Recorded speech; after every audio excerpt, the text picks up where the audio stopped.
Métanéo, enjeux, cas d'usage professionnel et technologie du métavers. Présenté par Philippe Nieuwboer. Bonjour à tous, bienvenue sur Métanéo, le podcast du métavers professionnel. On n'y parle pas de monnaie de singe, mais on y parle de tout ce qui va servir réellement à créer ces nouveaux mondes. Alors, je ne vais pas employer d'adjectifs parce que justement, nous sommes aujourd'hui avec James Pot. James Pot et plus exactement son CEO, son directeur Alain Garnier. Alain, bonjour. Bonjour Philippe. Alors, James Pot, en deux mots, donc c'est un éditeur français, spécialiste de solutions collaboratives dans le cloud. Ça fait longtemps que ça existe. Ça fait combien d'années? Mais oui, parce que nous, on existe, le produit existe depuis 2008, hein, donc tu vois, ça fait un D'accord. moment. On est arrivé avec l'histoire des réseaux sociaux d'entreprise, avec vraiment cette idée de remettre l'humain au cœur des solutions digitales. Comment on travaille mieux ensemble, comment on communique, on collabore et on va plus vite dans ce monde digital qui est aujourd'hui omniprésent. C'est la mission de Genspot auprès de plus de ses 300 clients, là, depuis plus de 15 ans, effectivement. Et alors donc récemment, donc il y a quelques mois, en juillet, vous avez annoncé votre arrivée dans le métavers. Alors c'était super à la mode, hein. Tout le monde parlait du métavers, mais sauf qu'à l'époque, enfin à l'époque, ça, on a l'impression que c'est loin. On parle de métavers, on parle de 3D, de réalité augmentée, virtuelle étendue, on parle de NFT, on parle de crypto, etc. Et vous, vous parlez pas du tout de tout ça en fait. C'est quoi votre vision du métavers? Alors, oui, déjà, vous dire ce qu'on a fait. En fait, ce qu'on a fait, nous, c'est qu'on est parti de notre expérience aussi, hein. Quand on s'est tous retrouvés avec le Covid et avec le travail hybride, le remote, et avec Genspot, c'est quand même une boîte à peu près de 40 personnes, et tout le monde était dispersé façon Pulse chez soi. Et donc, ce qu'on a commencé à imaginer, c'est des bureaux virtuels. Voilà. Et simplement, c'est quand on réfléchit à des bureaux virtuels, effectivement, on se demande qu'est-ce qu'on met comment on les fabrique, ces bureaux virtuels. Et nous, on est arrivé sur une proposition qu'on appelle en 2D, c'est-à-dire vue de dessus, avec un peu d'isométrie, histoire de voir un peu quand même de perspective. Et pourquoi? Parce qu'en fait, c'est beaucoup plus simple au fonctionnement. Et puis, on passe finalement de cette vue 2D à la visio, de manière sans couture. Et donc, pourquoi est-ce que c'est un métavers et pourquoi est-ce qu'on a fait ça? On a fait ça parce que les gens étaient perdus et que quand on recrée des bureaux virtuels, bah, franchement, ça change tout pour l'équipe. C'est un vrai bonheur. On peut en reparler de ce que ça amène. Et puis deux, pourquoi est-ce que j'appelle ça un métavers? Parce que la définition d'un métavers, c'est un monde parallèle, permanent, dans lequel les gens sont instanciés dans des avatars et dans lequel ils ont des interactions. C'est la définition de Wikipédia. Et après, tu dis, ah oui, mon avatar, il est en 2D, il est en 3D, je suis immersif, etc. Et je pense qu'il faut, et par exemple, je peux effectivement échanger de l'argent, mais de l'argent comment? Du dollar ou effectivement des cryptos, etc. Donc en fait, il ne faut pas inverser le sujet. Le métavers, c'est effectivement la définition. Après, on voit bien qu'il y a des profondeurs technologiques différentes et qui vont sans doute arriver aussi au fur et à mesure du temps. Mais nous, on a choisi une technologie ici, maintenant, applicable, utile. Alors ça veut dire que concrètement, quand je quand je suis dans ce métavers, donc je vais pouvoir me promener dans les bureaux. Donc si je comprends bien du dessus, donc je vais voir si les gens sont là Oui. et après je peux descendre entre guillemets pour voir la personne comme on se voit en ce moment. Exactement. Alors, alors, justement, t'as pas cette logique mais c'est exactement ce que tu viens de dire sans la logique de descente, parce que finalement, tout le monde est dans alors, on l'appelle un Genspotland. Et nous, déjà, c'est des bureaux privatifs. On a un espace public, mais déjà aussi une différence avec le métavers, comme il est souvent raconté, c'est que nous, c'est d'abord des espaces privatifs. Nous, nos clients, hein, nos 400 000 utilisateurs et nos clients, ils sont dans des espaces privatifs. Donc, tu es dans tes bureaux privatifs, tu es avec les gens que tu connais. Ça, c'est point. Et deux, bah, tu as tes collègues qui, effectivement, sont soit sur des tables, soit ils vont être dans une salle. Et si tu te rapproches d'une personne, tu as une petite bulle qui apparaît.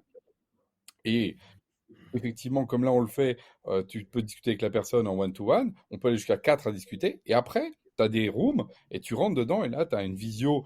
Nous, aujourd'hui, on implémente principalement Jitsi, qui est notre moteur de visio. Et tu as une room complète avec toutes les capacités de visio qui va prendre la moitié de l'écran. Donc là aussi, c'est une différence par rapport au métavers immersif, dans lequel tout doit se faire dans le métavers. Nous, en fait, on considère qu'on est plutôt en train d'accompagner les usages qu'on a, parce qu'on est aussi dans son mail à côté, on est dans son réseau social, Genspot, on va être dans son outil de pilotage projet. Moi, des fois, je suis sur ma banque en train de m'occuper, tu vois, parce que je gère la société. Et donc ça, je suis désolé, c'est pas dans le métavers. Ma banque, elle est pas dans le métavers. Donc du coup, en faisant ça, si tu veux, on accepte l'idée que on est en train de passer de finalement des applications traditionnelles à le fait de bosser ensemble à travers cette logique de Jane Spotland, bureau virtuel. Et ça change quand même vraiment les relations. Ça change tout simplement. On revient à une vie de bureau plus normale. En fait, on a l'impression d'être avec ses collègues. Et tout ça de manière assez simple. Et est-ce que ça nous prépare à une vie future qui, elle, serait plus peut-être dans le métavers? Parce que tu dis, ma banque, elle n'est pas dans le métavers pour l'instant, peut-être Oui, qu'elle le sera demain. oui, bien sûr. Moi, si tu veux, tu sais, Philippe, moi, je suis dans l'inno depuis des années. Donc, ce que je dis, c'est un peu comme quand on a eu, je sais pas, moi, les écrans noir et blanc et après couleur. Est-ce que les écrans noirs blancs nous ont préparé à la couleur? Pas à la couleur, mais aux écrans, oui. Donc, tu vois, donc qu'est-ce qu'on a d'important dans ce que la proposition de GenSpot aujourd'hui avec GenSpotland, c'est que on recrée quelque chose, effectivement, un environnement virtuel dans lequel les gens ont des avatars, et donc ça les prépare à imaginer qu'ils ont un avatar dans un monde. Demain, faut voir que les technologies aujourd'hui sont coûteuses, compliquées, demandent beaucoup de ressources, et voire même, il y a eu des études là qui ont montré, par exemple, les casques immersifs, les gens, au bout d'un moment, ça les fatigue fortement. Mais c'est pas pour toujours ça. C'est parce que de la même façon que les portables des années 80, ils pesaient 8 kilos. Et moi, quand je menais un portable, j'étais fatigué parce que c'était lourd. Donc aujourd'hui, j'ai un portable qui pèse moins d'1 kilo, il n'y a plus de sujet. Donc en fait, moi, je dis pas que c'est la fin de l'histoire avec le métavers 2D qu'on propose, mais par contre, ce que je dis, c'est que nous, il est praticable aujourd'hui. Et ça nous amènera effectivement, sans doute, à apprendre des usages et des moteurs plutôt 3D, peut-être 3D immersif demain. C'est vraiment pour moi un continuum technologique, il ne faut surtout pas les opposer. Oui, non, non, surtout pas les opposer. Et c'est ce que tu dis, c'est-à-dire que c'est un peu. Alors je sais pas, tu vas peut-être le prendre mal. Si je dis que c'est le minitel du métavers finalement. C'est Oui, une alors, étape ouais, intermédiaire. bon, vu que le Minitel c'est du passé, c'est pas très. C'est surtout que tu vois, c'est une référence passée. Donc, par Oui, contre, mais à l'époque du Minitel, on était très content de pouvoir l'utiliser pour les premières applications de complètement. chat, etc. Complètement. Donc ça veut dire qu'à un moment donné, le mode caractère, c'est ce qu'on pouvait faire de mieux avec la bande passante qu'on avait. Et on aurait essayé de passer des images haute def, on n'aurait rien eu. Et Tout c'est à bien le fait. problème du métavers aujourd'hui, c'est-à-dire qu'il surpromet des capacités, des images. Et la première chose qui est arrivée, quand là, il y en a eu un grand, là, tu sais bien, celui de Meta qui est arrivé, bah, les gens ont été déçus. Alors que tu vois, nous, tu prends le nôtre qui promet moins, bah, les gens ne sont pas déçus, ils sont plutôt contents. Oui. Parce que tu as des cartes, et même un truc tout bête, la définition de nos cartes, donc le fameux bureau virtuel, on a travaillé très très fortement le design, avec une French touch très assumée, et ben il y a un plaisir à voir ces bureaux, et les gens sont contents, mais comme par exemple quand tu as un fond d'écran dans ton ordi qui est joli, bah, c'est agréable. Donc nous, on amène ce plaisir, ce design, et ce à moindre coût. Et donc ça, c'est quand même, encore une fois, c'est praticable dans toutes les boîtes d'aujourd'hui. Voilà, à moindre coût, et puis surtout, ça marche aujourd'hui. C'est ça le point le plus important. Alors, est-ce que suite à ces premiers mois d'utilisation, à la fois en interne et avec certains clients, est-ce qu'il y a des retours que tu peux faire? Qu'est-ce qui plaît, qu'est-ce qui plaît moins? Comment il faut faire évoluer tout ça pour que ça plaise encore plus? Alors déjà, ce qui plaît, c'est le fait que tout d'un coup, il y a à nouveau euh, le, le- la rencontre avec les gens de manière fortuite. C'est-à-dire que tu vas justement d'une visio à l'autre, ce qui est notre quotidien, sauf que là, tu te déplaces. Et donc, ce qui se passe, c'est que tu vas rencontrer des gens, tu peux t'arrêter. Tu peux voir aussi pourquoi il y en a un qui n'est pas encore arrivé dans la visio, parce qu'il est en train de discuter avec un autre, et tu sais très bien qu'il est sur un projet, et que du coup, tu dis, ah ouais, bah ok, Paul, il est encore avec Damien, ok, je lui laisse 5 minutes, il va bien arriver. Bon. Et puis tu peux aller aussi le chercher, ça n'a pas du tout la même valeur que si tu arrives dans une visio où tu ne connais même pas le lien de visio. Donc en fait, déjà, ça recrée ça qui est très très puissant. Et puis moi, le comment ça va renaît effectivement quand on rencontre les gens. Et moi, je vois en tant que manager, en tant que dirigeant, c'est quand même essentiel. Après, ça, c'est le côté très positif. Après, c'est plutôt ensuite la question de comment est-ce que tu fais pour amener les gens extérieurs, par exemple. Nous, aujourd'hui, on a plutôt, on a soit un espace public, soit un espace privé. Les gens disent, ah ouais, mais on aimerait bien avoir un truc un peu entre les deux. Donc, ça, c'est un premier truc. Ouais, on aimerait bien ça. Après, il y a toute une question de signalétique. Nous, nos cartes, par exemple, les gens voudraient dire, ah, mais moi, je voudrais nommer mes rooms, et puis je voudrais, par exemple, rajouter des meubles dedans dans lesquels je peux ranger des documents. Donc, il y a des demandes pour que, et c'est exactement la vision qu'on porte, nous, à Genspot, c'est que le métavers 2D est une extension du système d'information qui est derrière, Et donc, en l'occurrence, GenSpot, tu as des banques documentaires avec des documents, tu as des espaces de communication, tu peux faire du chat, et tout ça, finalement, il faut que ce soit sans couture. Donc, un de nos jobs, c'est de rendre sans couture toutes nos apps GenSpot classiques, l'intranet, le réseau social entreprise, les banques doc, le Messenger, dans le métavers 2D. Donc tu vois, là, il y a du boulot. Il faut trouver des métaphores qui soient à la fois simples, très expressives, mais c'est passionnant. Enfin, moi, on revit un moment d'innovation. Moi, qui suis quelqu'un de très tourné sur l'innovation produit, qui est hyper excitant. Et alors, est-ce qu'il y a une machine à café? Alors, la machine à café, nous, on en a une, mais ce qui est marrant, c'est que les gens, finalement, se retrouvent pas que sur la machine à café. Les D'accord. espaces sont plus libres, si tu veux. Tu as aussi un aspect, on a aussi par exemple, toi, nous, là, dans les bureaux, là, parce que là, je suis dans les bureaux aujourd'hui, toi, je suis pas chez moi. Bah, nous, on n'a pas de jardin, nous, à Genspot. Mais là, on a un jardin dans nos bureaux virtuels. Et donc, on peut se retrouver au jardin, bah, tu vois. Et donc, il y a aussi quelque chose de l'imaginaire qui est beaucoup plus puissant dans ces bureaux virtuels. Parce que moi, nous, on n'a pas de terrasse non plus. Tu vois, mes bureaux sont sympas, mais j'ai pas de terrasse et pas de jardin. Bah, je peux mettre ça. Et tu vois, et donc ça, c'est très, très. Enfin, ça remplit les gens aussi d'un autre rapport au travail. D'accord. Et alors, si on parle un tout petit peu des clients, donc ça, vous l'avez utilisé en interne, exploré par les 35 collaborateurs de l'entreprise. Est-ce qu'aujourd'hui, il y a des clients qui ont commencé à demander à se créer leur espace? Oui, tout à fait. Alors, nous, ça y est, on est en déploiement parce qu'en fait, on voulait faire goûter ça aux gens parce qu'il y a un truc très, très clair, c'est que quand on le voit, on dit ah, et on le raconte, tu vois, mais il y a comme beaucoup d'expériences, quand tu le vis, mais sérieux, c'est tout d'un coup, tu comprends le truc. Donc, nous, on pense qu'il faut vivre l'expérience pour la comprendre.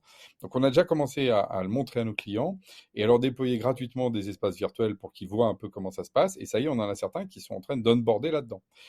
Et d'ailleurs, qui trouvent leur rituel. Ah, mais est-ce qu'on y va tous les jours? Ou est-ce qu'on y va, par exemple, une ou deux fois par semaine parce que c'est le lieu où on va se retrouver dans un espèce de moment particulier qui serait le moment métavers. Et puis, le truc qui se passe là, nous, sur le mois de septembre, c'est qu'on a beaucoup surtout de propales, en fait, hein, de propales de déploiement, euh, qui, euh, qui sont des gens qui, justement, sentent qu'il y a vraiment un truc à faire. C'est dans l'éducation, c'est dans des ESN, c'est dans des communautés, par exemple, de pratiques. Donc, on a un peu des formes un peu différentes. Donc, ces bureaux virtuels, ça va un peu au-delà. En fait, c'est vraiment des espaces virtuels de travail.